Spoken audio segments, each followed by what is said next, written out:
Rohingya मुसलमानों को, बांग्लादेशी रोहिंग्याओं को दिल्ली में बसाने की केंद्र सरकार की एक साजिश कल सामने आई, जिसमें बहुत स्पष्ट तौर पे समझ में आया।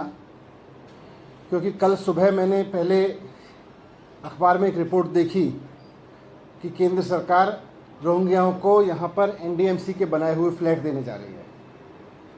उसके थोड़ी देर बाद केंद्रीय शहरी आवास मंत्री हरदीप सिंह पुरी जी का ट्वीट देखे जिसमें उन्होंने उस पूरे डिसीजन को बहुत तारीफ़ करते हुए पूरा क्रेडिट लिया कि हमारी सरकार बहुत अच्छा काम कर रही है, केंद्र सरकार।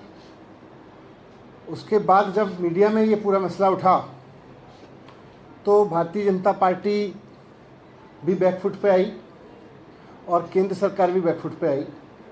लेकिन मैंने इस बीच अधिकारियों से पता किया, क्योंकि मेरी भी नॉलेज में नहीं था इस तरह का कोई डिसीजन हो रहा है। मुझे भी आश्चर्यजनक लगा कि दिल्ली में रोहिंग्याओं को फ्लैट दिए जाने की योजना बन गई।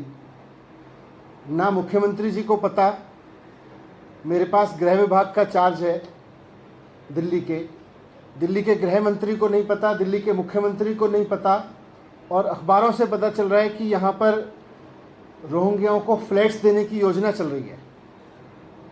मुझे भी आश्चर्य हुआ कि ये कैसे हो सकता है। मैंने नीचे ऑफिसर्स से पूछा तो पता चला कि कुछ मीटिंग्स हुई थी जिसमें सेंट्रल गवर्नमेंट के ऑफिसर्स थे। सेंट्रल गवर्नमेंट के ऑफिसर्स की तरफ से रिक्वेस्ट भी आई हुई थी और उन सब को डिस्कस करने के लिए मीटिंग्स हुई थी। उसमें कुछ निर्णय लिए गए थे।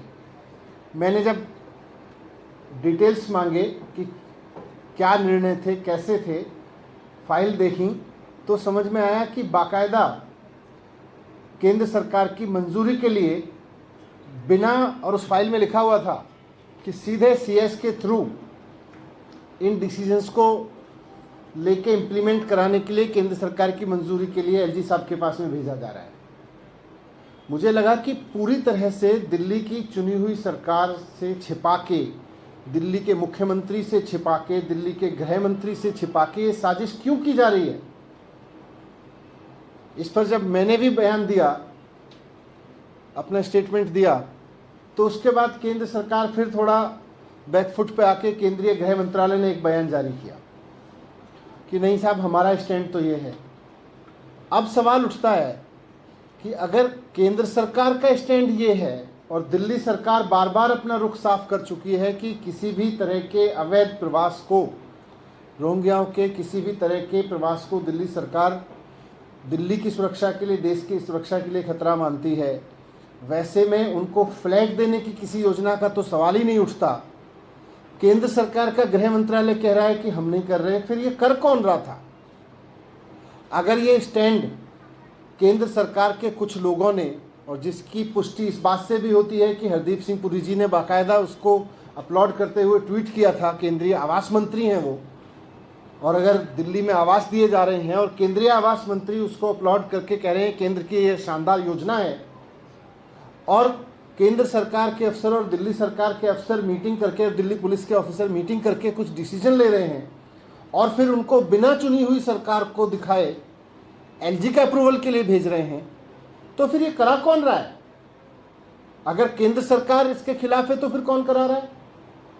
दिल्ली सरकार से छिपा के किया जा रहा है, चुनी हुई सरकार से छिपा के किया जा रहा है, तो करा कौन रहा है?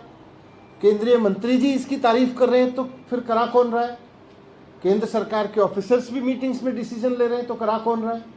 तो इसीलिए मैंने गृह मंत्री जी को, केंद्रीय गृह मंत्री जी को चिट्ठी लिखी है अभी, और उसमें मैंने उनसे ये रिक्वेस्ट किया है कि पहली बात तो ये कि आप केंद्र सरकार का स्पष्ट रुख देश के सामने रखें, दिल्ली के सामने रखें, और दूसरा, ये जो साजिश हो रही है या हो रही थी कि दिल्ली की चुनी हुई सरकार से छिपाकर, और अगर केंद्र सरकार भी ऐसा मानती है कि रोहिंग्याओं को नहीं बसाना है, फ्लैट नहीं देने, तो फिर केंद्र सरकार के भी रुख के खिलाफ जाके ये डिसीजंस किसके कहने पे लिए जा रहे थे, कौन ले रहा था, कहाँ से इसके आदेश आ रहे थे, ये सबकी बहुत निष्पक्ष तुरंत जांच होनी चाहिए।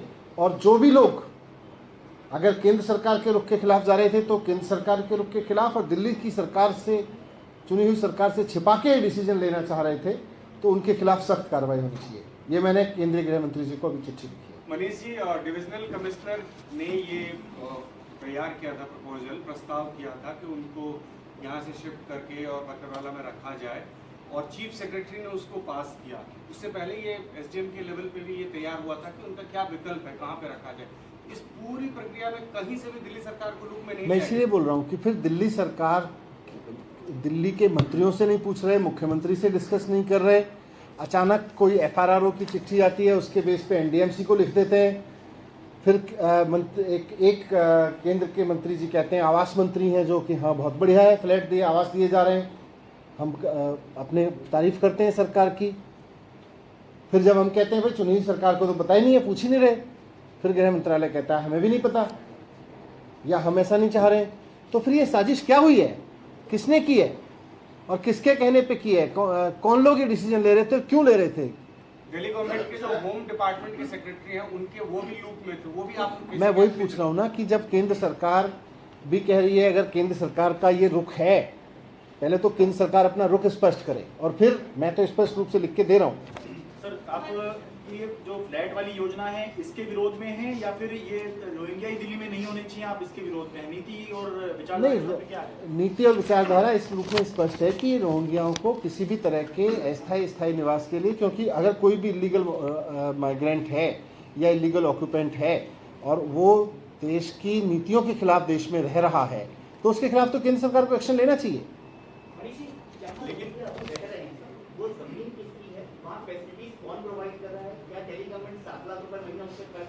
ये तो दिल्ली पुलिस बताएगी ना कहाँ रह रहे हैं, ये केंद्र सरकार बताए कहाँ छिपा कर। ये तो आप अपने बेस पे पूछ रहे हैं ना। अभी तो दिल्ली सरकार के पास ऐसी कोई जानकारी नहीं है कि कहाँ रोहिंग्या रह रहे हैं, कहाँ रह रहे हैं। एक इम्पोर्टेंट सवाल ये कि दिल्ली सरकार बार-बार ये कहती है कि हिमाचल में 6 महीने में हिमाचल का सीएम चेंज होने वाला है, गुजरात में 6 महीने में गुजरात का सीएम चेंज होने वाला है, या उसको पता चल जाता है कि उनका कौन सा मंत्री कब गिरफ्तार होने वाला है। उसका इतनी सारी नॉलेज होती है, इंटेलिजेंस की सब कुछ इनपुट होते हैं, लेकिन इसके बारे में डेप्टी सेक्रेटरी होम से लेके एसीएस होम तक, डीएम से लेके, यही तो मेरे लिए भी है। ऐसी इंटेलिजेंस इस मामले में एकदम से फेल रही है। मैं वही कह रहा हूँ कि ऐसी ऐसी चीजें पता चल जाती हैं, और ये इतना सीक्रेटली किया जा रहा था, तो क्या साजिश है ये, इसकी जांच होनी चाहिए। जम्मू कश्मीर में नॉन कश्मीरी भी वोट डाल पाएंगे? सर, रोहिंग्या पे एक सवाल है। सरकार एमएचए ने कल चिट्ठी में कहा कि दिल्ली सरकार जो प्रेजेंट लोकेशन है रोहिंग्या कैंप की, उसको डिटेंशन सेंटर घोषित करे और ये इमीडिएटली किया जाना चाहिए। इस पे क्या आपका रिस्पॉन्स है? Are you going to declare? पहले केंद्र सरकार अपना रुख तो साफ करे, कल से कंफ्यूजन फैला रखा है। एक मंत्री जी कह रहे हैं कुछ, एक मंत्री जी कह रहे हैं कुछ, नीचे अफसरों से कुछ करवा रहे हैं। पहले केंद्र सरकार इसकी पूरी जांच कराए, उसके बाद में ये कैंप, कौन सा कैंप चलेगा कौन सा नहीं चलेगा, ये तो सब पुलिस के निर्णय है। ये दोबारा रुख है क्यों? यही तो हम पूछ रहे हैं। सर, बीजेपी लगातार कॉन्फ्रेंस कर रही है, आज भी करा है। उन्होंने कहा कि उनको बिजली, पानी, तमाम सुविधाएं जो है वो दिल्ली सरकार मुहैया करा रही है, और दिल्ली सरकार ही सब कुछ करवा रही है। उस पर आपका क्या कहना है? तो बताए ना कहाँ कहाँ रोंगे हैं, क्यों रख रखे हैं, केंद्र सरकार ने क्यों रखे हुए हैं, बीजेपी ने क्यों छिपा रखे हैं, किसने छिपा रखे हैं, और फिर पीछे से मीटिंग करा रहे हैं, क्यों करा रहे हैं। वीके न्यूज, राष्ट्र के नाम।